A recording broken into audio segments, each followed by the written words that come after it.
Okay, so I'm going to talk about gaps in polyrhythms. It's a really interesting thing because when you leave gaps or you leave spaces in a polyrhythmic pattern, you actually get more complexity for essentially less notes. So you've got more information for less notes, which is, it seems like paradoxical, interesting thing. So suppose I've got 5 over 3 and I'm just playing a consonant 5 over a consonant 3, something like this.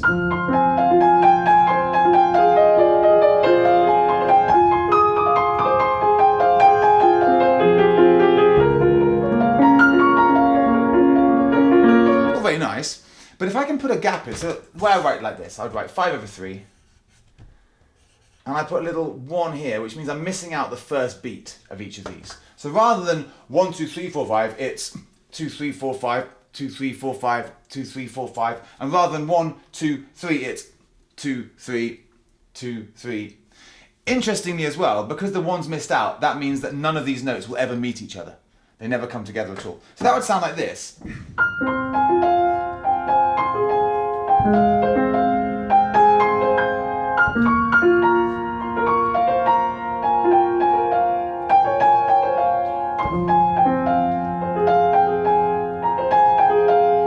It also creates a kind of rhythmic suspension because when you have that gap,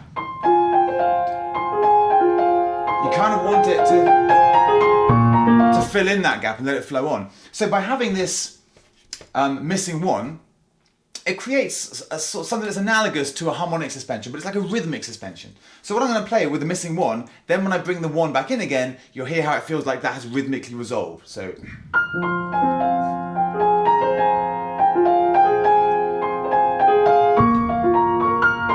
that?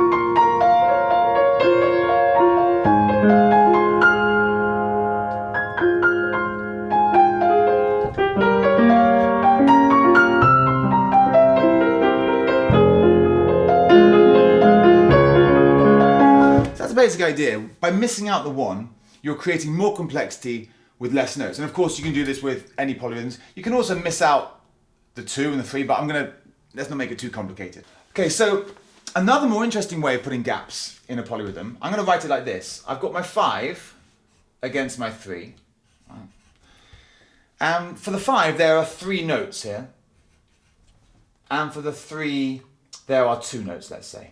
Right? By that I mean I've got 3 notes for my 5. 1, 2, 3, 4, 5. 1, 2, 3, 4, 5. 1, 2, 3, 4, 5. And I've got 2 notes for my 3. 1, 2, 3, 1, 2, 3, 1, 2, 3, 1, 2, 3. Okay, so if I played them together, that would sound like this. Right?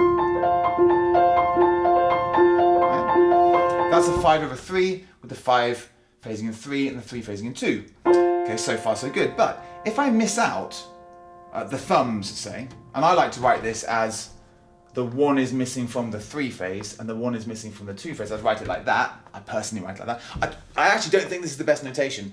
And I'm always saying to my pupils, like, can you think of some better notation for this? Because this is the best notation that I can think of, but there must be better notation to express this. I feel like there's got to be better ways of writing this. But anyway, this is how I'm writing it for the time being.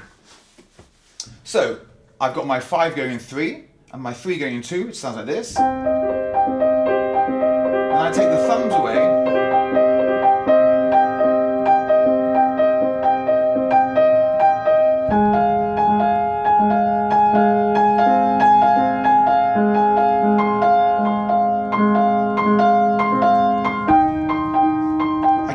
Very spacious, interesting texture where it's not obvious how they fit together. Whereas if you heard this,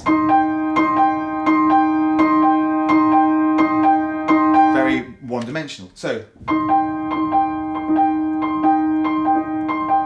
then the great thing about this is when I bring the thumbs back in, I'm actually doing less, really, because I haven't got to think about that gap. Yet it sounds like 2 extra parts have just come in.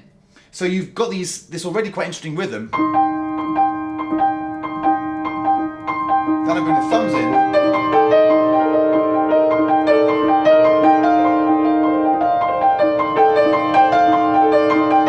Away again.